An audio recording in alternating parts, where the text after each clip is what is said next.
Bonjour, je m'appelle Valentine, j'ai 22 ans et j'étudie à Lyon.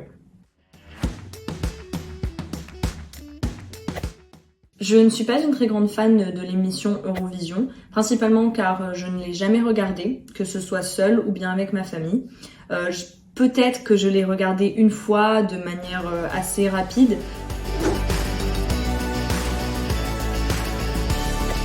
Avec mes amis, on ne parle pas beaucoup de l'Eurovision. En tout cas, je n'en connais aucun qui regarde cette émission.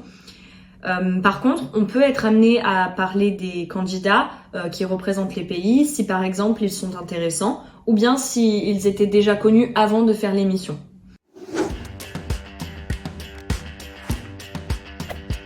Je pense que c'est une émission qui a besoin de se renouveler, car elle est plutôt appréciée par les générations précédentes, et elle n'est pas très répandue chez les jeunes, donc peut-être qu'il faudrait de la nouveauté afin d'amener plus de téléspectateurs.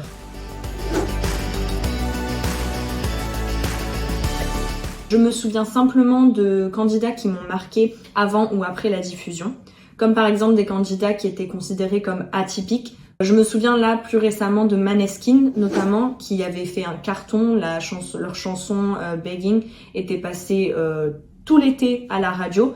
Donc je trouve que ce sont plus des candidats qui marquent plutôt que l'émission en général.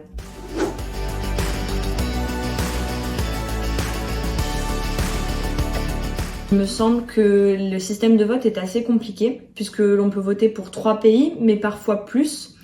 Et c'est un système de vote entre des jurés et des téléspectateurs avec un certain nombre de jurés par pays. Donc je trouve que c'est assez complexe pour les téléspectateurs de comprendre.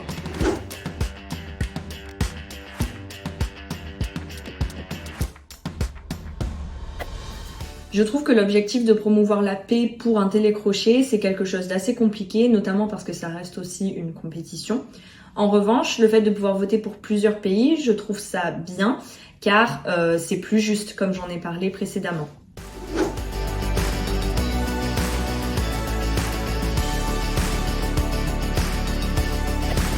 D'un côté, je trouve cela bien, car c'est plus compréhensible par tous. Mais d'un autre côté, le fait de pouvoir chanter dans sa langue natale permet peut-être de faire passer plus d'émotions, ou ça permet à une langue d'être découverte par un nouveau public.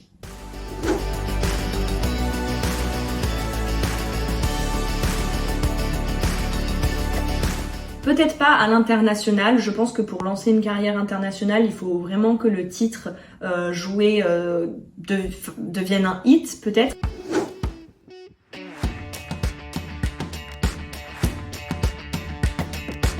Je regarde pas vraiment d'autres émissions comme la Star Academy ou même The Voice, notamment parce que je ne suis pas une très grande fan de chant, ni de télécrochet, car je trouve que c'est très long. Il me semble aussi que l'Eurovision dure jusqu'à plus de minuit, et c'est souvent entrecoupé par beaucoup de publicité. Je trouve aussi, comme je l'ai dit, que cela manque de renouveau ou d'originalité peut-être.